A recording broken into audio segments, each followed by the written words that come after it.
الحمد لله نحمده ونستعينه ونستغفره ونؤمن به ونتوكل عليه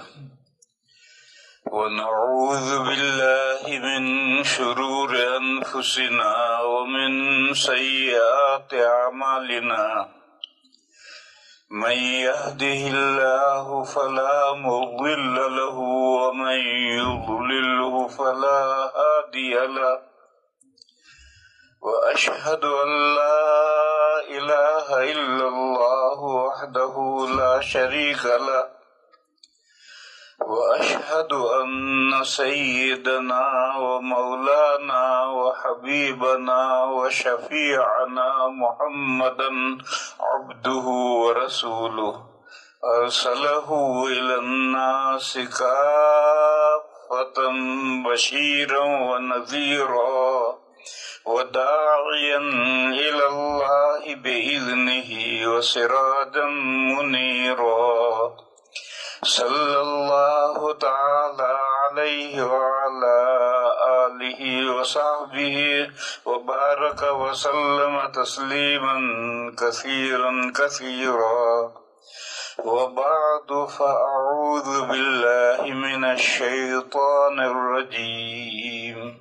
بسم الله الرحمن الرحيم الحمد لله رب العالمين الرحمن الرحيم مالك يوم الدين إياك نعبد وإياك نستعين اهدنا الصراط المستقيم صراط الذين أنعمت عليهم غير المغضوب عليهم ولا الضالين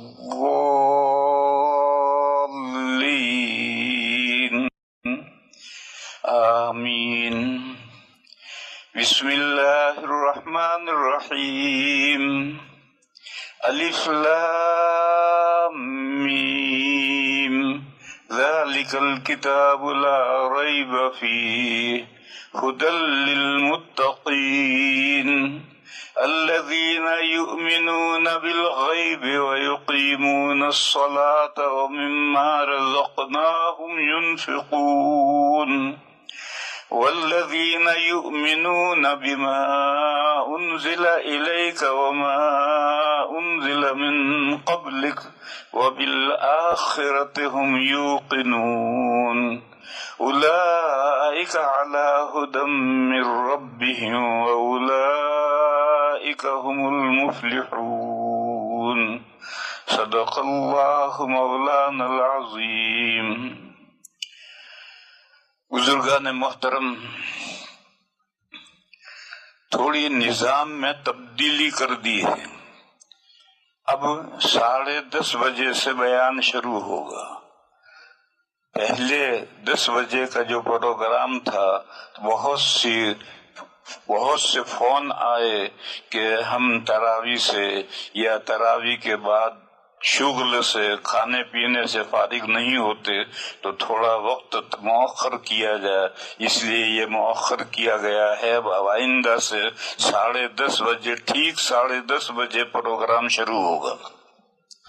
بزرگوں اور بھائیوں، میں نے قرآن پاک کی پہلی سورت سورہ فاتحہ پڑھی ہے. پھر اس کے بعد پہلے پارے کی 4 آیتیں پڑھی ہیں. ایک عام طور پر ایک غلط فہمی ہے. لوگ یہ سمجھتے ہیں کہ پہلا پارا الف لام میم ہے اور وہ الحمدللہ رب العالمین سے شروع ہوتا ہے. یہ غلط ہے. پہلا پارا الف لام میم ضرور ہے مگر وہ سورہ بقرہ سے شروع ہوتا ہے. اور یہ جو قرآن کریم کے 30 پارے بنائے ہیں، یہ پارہ یہ فارسی لفظ ہے. پارہ کے معنی ہے ٹکڑا. یہ جو 30 ٹکڑے کیے ہیں یہ اللہ کے یہاں سے جو قرآن کریم نازل ہوا اس میں پارے نہیں تھے، اس میں رکوع بھی نہیں تھی، علامات اوقاف جو ہیں وہ بھی نہیں تھی۔ یہ تو بعد میں علماء نے اور بزرگوں نے قرآن کریم کی تلاوت کرنے والوں کی سہولت کے لیے یہ سب چیزیں اضافہ کی ہیں، یہ پارے بھی اسی طرح بنائے ہیں۔ کہتے ہیں کہ پاروں کی تقسیم میں حروف کی تعداد گن کر کے پارے ٹکڑے برابر کیے ہیں، اس لیے بعض جگہ پر پارا ایسی جگہ سے شروع ہوتا ہے جیسے 14واں پارا ہے، ایک سورہ ہجر شروع ہوتی ہے، اس کی ایک آیت 13ویں پارے میں ہے، اور ربما یود الذین کفروا سے 14واں پارا شروع ہوتا ہے۔ اب آج کل ایک بڑے مولانا لکھنؤ میں انہوں نے یہ تحریک شروع کی ہے کہ پاروں کو مضمون کی مناسبت سے تقسیم کیا جائے، حروف کی تعداد کے اعتبار سے نہیں، اور انہوں نے اس طریقے سے ایک قرآن مرتب بھی کیا ہے، اور انہوں نے اس کو شائع بھی کیا ہے یا نہیں کیا ہے میں نے تو دیکھا نہیں۔ یہ جو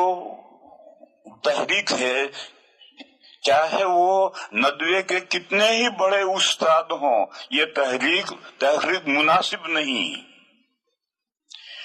جو کچھ قرآن کریم میں چلا آ رہا ہے اسی کو چلنے دو، ورنہ اغیار کو، غیروں کو یہ انگلی اٹھانے کا موقع ملے گا کہ مسلمانوں کا قرآن بھی محفوظ نہیں ہے، ادھر ادھر کرتے رہتے ہیں، کبھی کچھ کرتے ہیں کبھی کچھ کرتے ہیں۔ اس کی ایک مثال ہے، یہ جو کعبہ شریف ہے یہ زمانہ جاہلیت سے اس طریقے سے چلا آ رہا تھا کہ حتیم کا حصہ باہر تھا، یہ حتیم کا حصہ، اس میں سے 6 ہاتھ کے بقدر حتیم کا حصہ کعبہ شریف کا جز ہے۔ لیکن جب نبی پاک صلی اللہ علیہ وسلم کی عمر مبارک 35 سال کی تھی، اس وقت یہ کعبہ بوسیدہ ہو گیا تھا، کیونکہ گارے سے پتھر چنے گئے تھے اور اوپر چھت نہیں تھی، تو بارش اوپر ہوتی تھی تو دیواروں کے اوپر پانی چلتا تھا تو گارا پھول کر کے پتھر ہل گئے تھے۔ تو اس لیے جب نبی پاک صلی اللہ علیہ وسلم کی عمر مبارک 35 سال کی تھی، اس وقت اس کعبہ کو توڑ کر کے اثر نو دوبارہ چنا گیا، اور اس میں جو چھوٹے چھوٹے پرانے پتھر تھے وہ نکال دیے، کچھ نئے پتھر بھی اس میں شامل کیے، اور وہ پہاڑوں میں سے پتھر ڈھونڈ کر لانے والوں میں نبی پاک صلی اللہ علیہ وسلم بھی نبوت سے پہلے اس مزدوری میں حضور بھی شریک تھے۔ اس وقت جو چندہ ہوا تھا وہ اس میں یہ شرط تھی کہ اپنی حلال و طیب کمائی میں سے چندہ لاؤ۔ اللہ کا گھر بنانا ہے تو اس میں مشکوک یا حرام کمائی نہیں چلے گی، حلال و طیب کمائی لاؤ۔ تو حلال و طیب کمائی کا جو چندہ اکٹھا ہوا وہ تھوڑا تھا، ناکافی تھا، تو جزیرت العرب میں چندہ نہیں کیا گیا، مکہ ہی میں چندہ کیا گیا، اور وہ چندہ ناکافی ہوا تو یہ طے ہوا کہ کعبہ کا ایک حصہ نکال دو اور چھوٹا کعبہ بناؤ، تو حتیم کا حصہ نکال کر کے چھوٹا کعبہ بنایا۔ آج کل یہ مصیبت ہے کہ ایک بستی ہے، اس بستی میں 50-100 گھر ہیں، یہ 50-100 گھر والے ہر ایک اپنا گھر بنا سکتا ہے، لیکن اس گاؤں میں جب مسجد بنانے کا وقت آئے گا تو 100 گھر مل کر کے اللہ کا ایک گھر نہیں بنا سکتے۔ اس کے لیے چندہ ہوگا، پورے ضلع میں چندہ ہوگا، پورے صوبے میں چندہ ہوگا، پورے ملک میں چندہ ہوگا، بلکہ پوری دنیا میں چندہ ہوگا، بلکہ بہت دور دور لندن تک جا کر کے چندہ لائیں گے، اور اتنی بڑی شاندار مسجد بنائیں گے کہ گاؤں میں ویسا کوئی بھی گھر نہیں ہوگا، ایسی مسجد بنائیں گے۔ یہ جو طریقہ آج کل مسجدوں کے تعلق سے چلا ہوا ہے یہ غلط طریقہ ہے۔ مسجد جب 100 آدمی مل کر اپنے گھر بنا سکتے ہیں تو 100 آدمی مل کر اللہ کا ایک گھر کیوں نہیں بنا سکتے؟ اور جیسے اپنے گھر ہیں ایسا ہی اللہ کا گھر۔ کہ جب ہمارے گھر شاندار ہو جائیں گے تو اللہ کا گھر بھی شاندار ہو جائے گا۔ آپ کو یہ معلوم ہوگا کہ جب نبی پاک صلی اللہ تعالی علیہ وسلم نے مدینہ میں ہجرت کے بعد مسجد نبوی بنائی ہے تو اس مسجد نبوی کی شکل کیا تھی؟ ایک باغ خریدا تھا، 10 دینار میں ایک 2 یتیموں کا باغ خریدا تھا، اس کے درخت کھجوروں کے کاٹ دیے تھے اور اس کے جو اوپر پتے تھے اس کی چھت ڈالی تھی، اور جو تنے تھے وہ ملا کر کھڑے کھڑے کر کے وہ دیوار بنا دی تھی، اور بیچ میں بھی چھت اسی دیوار میں تھی، ایک جھونپڑا سا تھا۔ پھر جب حضرت اضافے کی ضرورت آئی تو حضور کے زمانے میں اس میں اضافہ ہوا، وہ اضافہ بھی ویسا ہی ہوا۔ پھر حضرت عمر کے زمانے میں ضرورت پیش آئی اضافے کی تو اضافہ ہوا، وہ بھی ایسا ہی ہوا۔ پھر حضرت عثمان رضی اللہ تعالیٰ عنہ کے زمانے میں یہ جو کھجوروں کے پتے ڈال کر چھت بنائی تھی وہ بوسیدہ ہو گئی بارشوں میں، تو حضرت عثمان نے بہت اضافہ کیا اور پکی اور پختہ بنائی، اس لیے کہ اب مدینہ کے اندر مکان بھی پکے اور پختہ بننے شروع ہو گئے تھے تو اللہ کا گھر بھی پکا اور پختہ بنا۔ اس مثال میں مجھے یہ کہنا ہے کہ سارے گاؤں کے جیسے گھر ہیں اس سے کچھ شاندار اللہ کا گھر، کوئی بہت بڑا وائٹ ہاؤس بنانے کی ضرورت نہیں ہے، اور مسجد کے لیے چندہ وہی گاؤں ہی سے ہوگا، مکہ ہی کا چندہ ہوا تھا اور چندہ کم پڑا تو مسجد چھوٹی بنائی، اللہ کا گھر چھوٹا بنایا۔ یہ جو کعبہ شریف ہے یہ در حقیقت یہی مسجد حرام ہے۔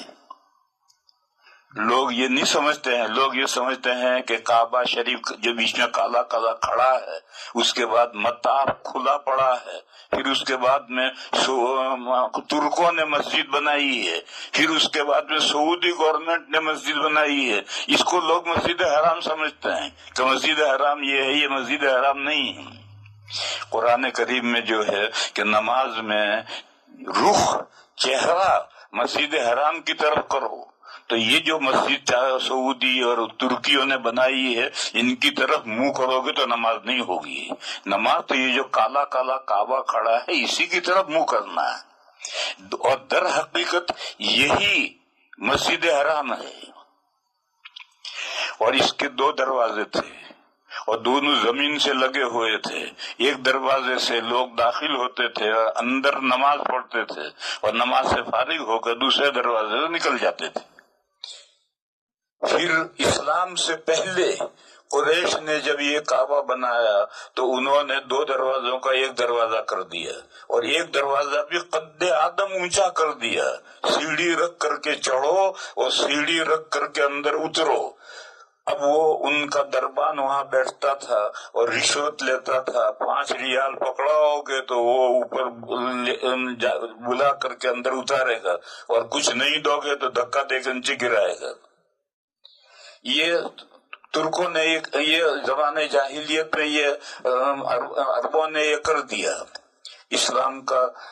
نبی پاک صلی اللہ علیہ وسلم کی جب عمر مبارک 35 سال کی تھی اس وقت حضور کو نبوت نہیں ملی تھی، اس لیے حضور نے جیسا پہلے سے بنا ہوا تھا اسی طرح سے عربوں نے بنایا، حضور بھی اس میں شریک ہوئے۔ لیکن فتح مکہ کے دن حضور پاک صلی اللہ علیہ وسلم نے حضرت عائشہ سے یہ بات فرمائی کہ حضرت ابراہیم علیہ السلام نے جو کعبہ بنایا تھا وہ کعبہ یہ نہیں ہے، اس میں یہ حتیم کا حصہ بھی کعبہ کا جز تھا، اور میرا جی یہ چاہتا تھا کہ میں کعبہ کو توڑ کر بنائے ابراہیمی پر بناؤں، لیکن پھر میں نے سوچا کہ ابھی مکہ والے نئے نئے مسلمان ہوئے ہیں، کہیں بدک نہ جائیں، وہ یہ سوچیں گے کہ اچھا نبی آیا کعبہ پر ہی کلاڑا چلا دیا، اس لیے میں فی الحال یہ کام نہیں کر رہا۔ پھر زمانہ بڑھتا چلا گیا، خلفاء راشدین کا دور چلا گیا، ان کے بعد میں پھر حضرت عبداللہ ابن زبیر خلیفہ بنے اور انہوں نے اپنا دارالسلطنت مکہ کو بنایا۔ تو انہوں نے حضرت عائشہ رضی اللہ تعالی عنہا سے جو ان کی خالہ تھی، وہ اپنی خالہ سے انہوں نے حدیث سن رکھی تھی، تو انہوں نے یہ کعبہ شریف توڑ کر کے جیسا نبی پاک صلی اللہ علیہ وسلم کی خواہش تھی اس طریقے پر 2 دروازے کر دیے، زمین سے لگا دیے، اور حتیم کا حصہ بھی کعبہ میں شامل کر دیا، کعبہ بن گیا۔ پھر حضرت عبداللہ ابن زبیر کے خلاف بنو امیہ کی حکومت لڑ رہی تھی، اور حجاج ابن یوسف لشکر لے کر آیا اور لڑائی ہوئی، اور حضرت عبداللہ ابن زبیر شہید ہو گئے، اور حجاج ابن یوسف نے مکہ پر قبضہ کر لیا۔ اس نے قبضہ کرنے کے بعد میں پھر کعبہ کو توڑ کر جیسا زمانے جاہلیت میں تھا ایسا ہی کر دیا، حتیم کا حصہ نکال دیا اور ادھر ایک دیوار بنائی، اور 2 دروازے ایک بند کر دیا اور ایک دروازہ اونچا کر دیا، ہو گیا ایسا۔ پھر زمانہ آگے چلتا گیا، بنو امیہ کا دور ختم ہو گیا، ان کا دور ختم ہوا، پھر بنو عباس آئے۔ بنو عباس کا ایک بادشاہ ہارون رشید رحمہ اللہ بہت اچھا بادشاہ، بڑا اچھا بادشاہ تھا۔ اس نے حضرت امام مالک علیہ الرحمہ سے ایک مسئلہ پوچھا۔ اس نے کہا کہ میں کعبہ شریف کو توڑ کر جیسا حضور کی خواہش تھی بنانے کی، اور جیسا عبداللہ ابن زبیر نے بنایا تھا، میں ایسا بنا دوں؟ تو امام مالک علیہ الرحمہ نے کہا کعبہ پر رحم کرو، جس حال میں کھڑا ہے کھڑا رہنے دو، اس لیے کہ تم توڑ کر ایسا بناؤ گے۔ بنو امیہ نے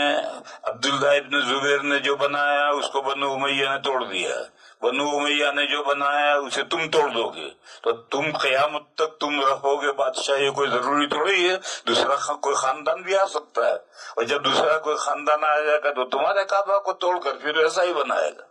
تو کعبہ شریف ایک کھلونا بن جائے گا لوگوں کے ہاتھوں کا، لہذا جس حال میں کعبہ شریف کھڑا ہے اسی طرح کھڑا رہنے دو۔ چنانچہ آج تک کعبہ شریف اسی حال میں کھڑا ہے، اب تک اس کے بعد کسی نے توڑا نہیں اس کو۔ کبھی کبھی ان پتھروں کے درمیان میں پلاسٹر پلاسٹر خراب ہو جاتا ہے تو اس پلاسٹر کو ٹھیک کرتے ہیں، تھوڑی مرمت تو کرتے ہیں، لیکن کعبہ وہی ہے جو حجاج ابن یوسف نے بنایا تھا، وہی اب تک ہے۔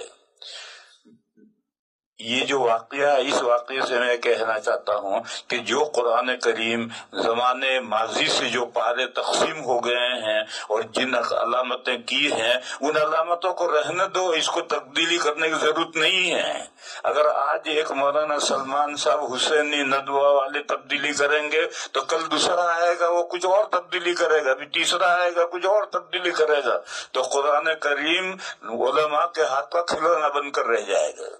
اس لیے مولانا سلمان صاحب کا جو نظریہ ہے وہ نظریہ تو ٹھیک ہے، لیکن اس نظریے کے پیش نظر قرآن کریم میں کوئی تبدیلی کرنے کی ضرورت نہیں ہے، جس حال میں قرآن کریم ہے چلنے دو۔ اکابر نے جو دم قرآن تھا تو پہلا پارہ الف لام میم رکھا تھا، وہ الف لام میم سورہ بقرہ سے شروع ہوتا ہے۔ سورہ فاتحہ کسی پارے کا جز نہیں، سورہ فاتحہ تو 30 پاروں کی دیباچہ ہے، 30 پاروں کا پریفیس ہے، 30 پاروں کی تمہید ہے، اسی لیے اس کا نام ہے ام الکتاب،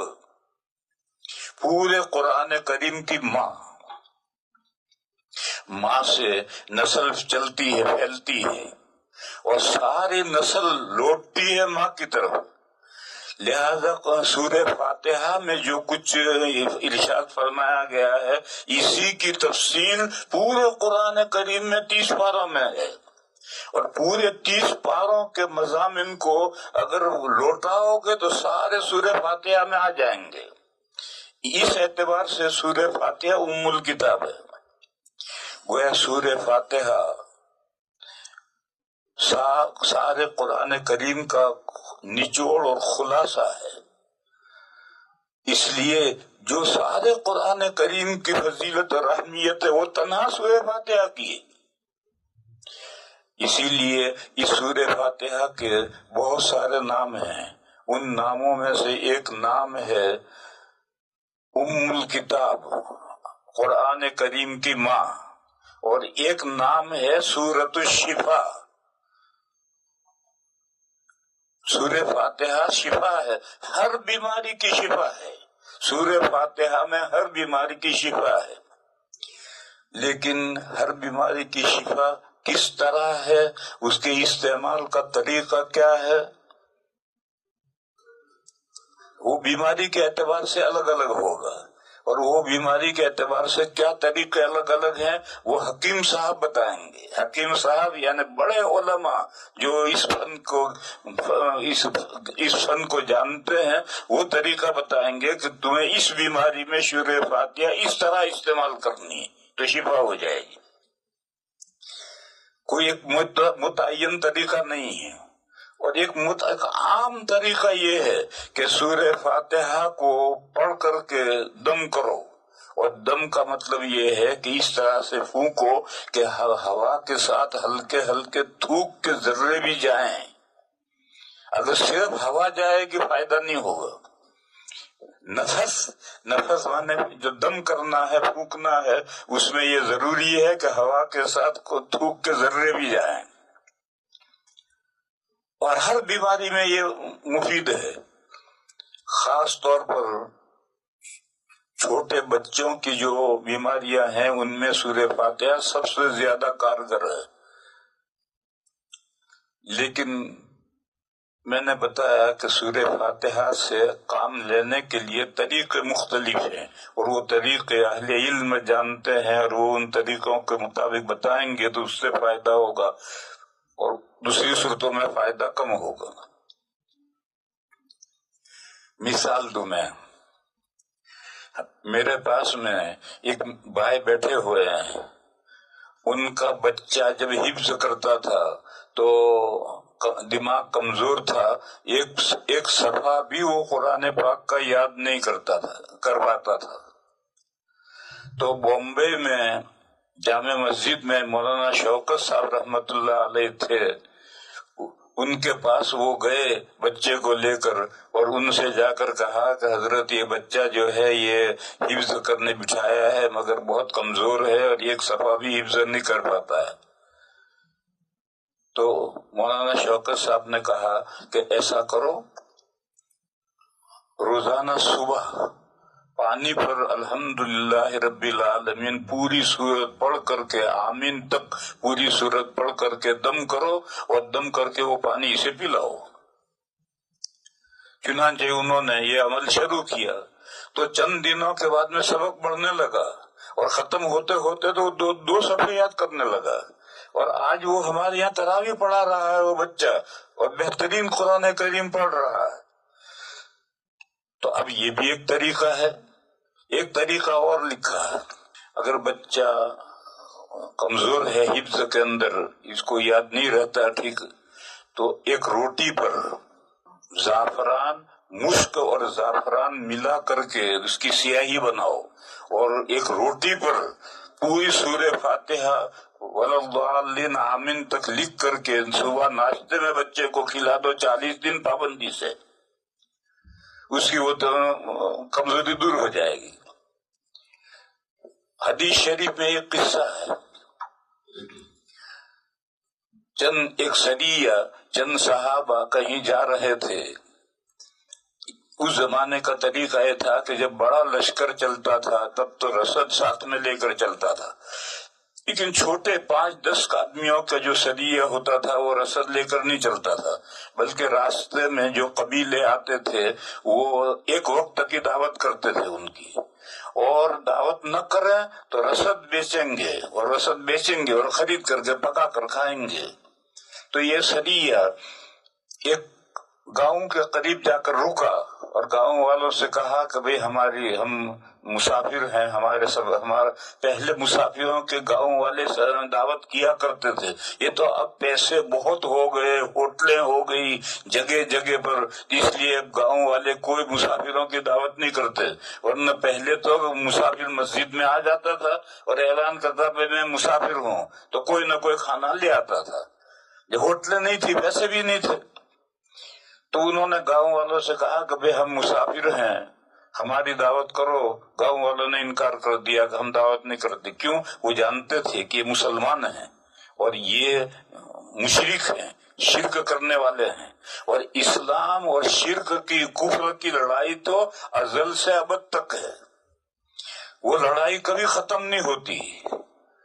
تو وہ اس دشمنی میں بھئی مسافر ہے، مسافر کوئی بھی ہو اس کی مدد کرنی چاہیے، لیکن یہاں مسافر مسلمان تھے اور یہ غیر مسلم تھے، تو اس لیے انہوں نے کہا ہم نہیں کرتے دعوت۔ انہوں نے کہا ٹھیک ہے تم دعوت نہیں کرتے تو ہم بھوکے سوئیں گے۔ وہ پڑ گئے۔ اتفاق کے اس قبیلے کے سردار کو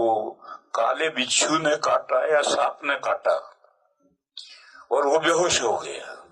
انہوں نے جتنی بھی کوششیں کر سکتے تھے وہ کوششیں کی مگر کوئی فائدہ نہیں ہوا۔ پھر قبیلے والوں نے کہا کہ بھئی یہ جو آئے ہیں مدینہ سے مسلمان، یہ کہتے ہیں کہ ہمارا دین صحیح دین ہے اور ہمارا دین ہی اصل دین ہے، جاؤ ان کے پاس جاؤ، شاید ان کے پاس میں کوئی علاج ہو۔ تو آئے تو انہوں نے کہا کہ ہمارے سردار کو بچھو نے یا سانپ نے کاٹا ہے، تم کچھ جانتے ہو، کچھ کر سکتے ہو؟ تو ایک صحابی نے کہا میں جھاڑنا جانتا ہوں، مگر ہم بھوکے ہیں، ہمیں تم نے کھانا نہیں کھلایا ہو تو ہم مفت میں نہیں جھاڑیں گے، اگر تمہارا سردار ٹھیک ہو گیا تو بولو کیا دو گے؟ تو انہوں نے کہا کہ 30 بکریاں دیں گے۔ تو گجرت طے ہو گئی، اور یہ حضرت ابو سعید خدری تھے، ایک انصاری صحابی ہیں، وہ تشریف لے گئے اور انہوں نے جا کر سورہ فاتحہ پڑھ پڑھ کر کے پھونکنا شروع کیا، پڑھتے رہے پھونکتے رہے، پڑھتے رہے پھونکتے رہے، پڑھتے رہے پھونکتے رہے۔ وہ سردار تو بڑا چنگا ہو کر کے ہوش میں آ گیا اور اٹھ کر کے بیٹھ گیا۔ تو پھر انہوں نے شرط کے مطابق 30 بکریاں دی۔ اب یہ لائے، اب انہوں نے کہا کہ بھئی ان کو ذبح کر کے کھانا چاہیے نہیں کھانا چاہیے؟ تو کچھ نے کہا کہ بھئی کھا لو، کچھ نے کہا کہ نہیں، تو تم نے قرآن پڑھ کر اس کے عوض میں تم بکریاں لائے ہو، لہذا جب تک ہم حضور سے لوٹ کر حضور سے مسئلہ نہیں پوچھیں گے ہمیں کھانا نہیں چاہیے۔ دیکھو مسلمان کا مزاج یہی ہونا چاہیے۔ ایک حدیث شریف ہے، بخاری میں بھی ہے، ترمذی میں بھی ہے، سبھی کتابوں میں، الحلال بین، اسلام میں کیا چیزیں حلال ہیں یہ اوپن ہے، واضح ہے۔ ہر مسلمان جو دین کا بنیادی ضروری علم جانتا ہے وہ جانتا ہے کہ اسلام میں کیا چیزیں حلال ہیں، وہ حلال ہیں، حلال کو حلال سمجھ کر استعمال کرو۔ والحرام بین،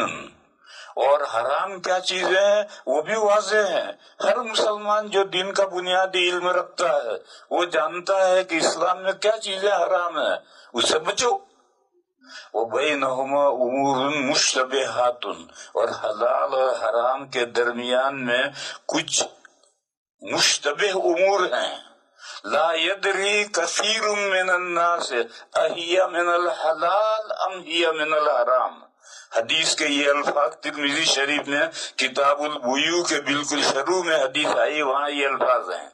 کو بیچ میں مشتبہ امور ہیں، ایسے امور ہیں کہ عام لوگ نہیں جانتے کہ یہ حلال ہیں یا حرام ہیں۔ آج زمانہ ترقی پذیر ہے، روز نئے معاملات وجود میں آتے رہتے ہیں اور عام لوگوں کو کچھ پتہ نہیں ہے کہ شریعت میں یہ جائز ہے یا ناجائز ہے۔ نبی پاک صلی اللہ علیہ وسلم نے فرمایا کہ یہ جو درمیان میں مشتبہ امور ہیں یہ جب تک کلیئر نہ ہو جائیں یہاں تک بچو ان سے۔ اگر اس سے تم بچو گے تو تمہارا دین بھی محفوظ رہے گا، تمہاری عزت اور آبرو بھی محفوظ رہے گی، اور اگر تم اس مشتبہ امور کے اندر ہاتھ ڈالو گے تو ہو سکتا ہے تم حرام میں جا پڑو۔ پھر نبی پاک صلی اللہ علیہ وسلم نے ایک مثال کے دے کر کے سمجھایا کہ سرکاری چراگاہ ہے، گورنمنٹ کا ریزرو ایریا ہے، اس میں گورنمنٹ کے جانور ہی چرائیں گے، پبلک کو جانور چرانے کی اجازت نہیں ہے۔ اب 2 چرواہے ہیں، اپنے جانور لے کر جنگل میں گئے،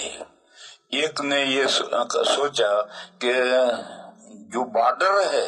وہاں تک تو چرانے کی اجازت ہے، اندر نہیں جائیں گے، تو میں بارڈر تک چراتا ہوں۔ یہ چرواہا اگر ذرا غفلت ہو گیا، سو گیا،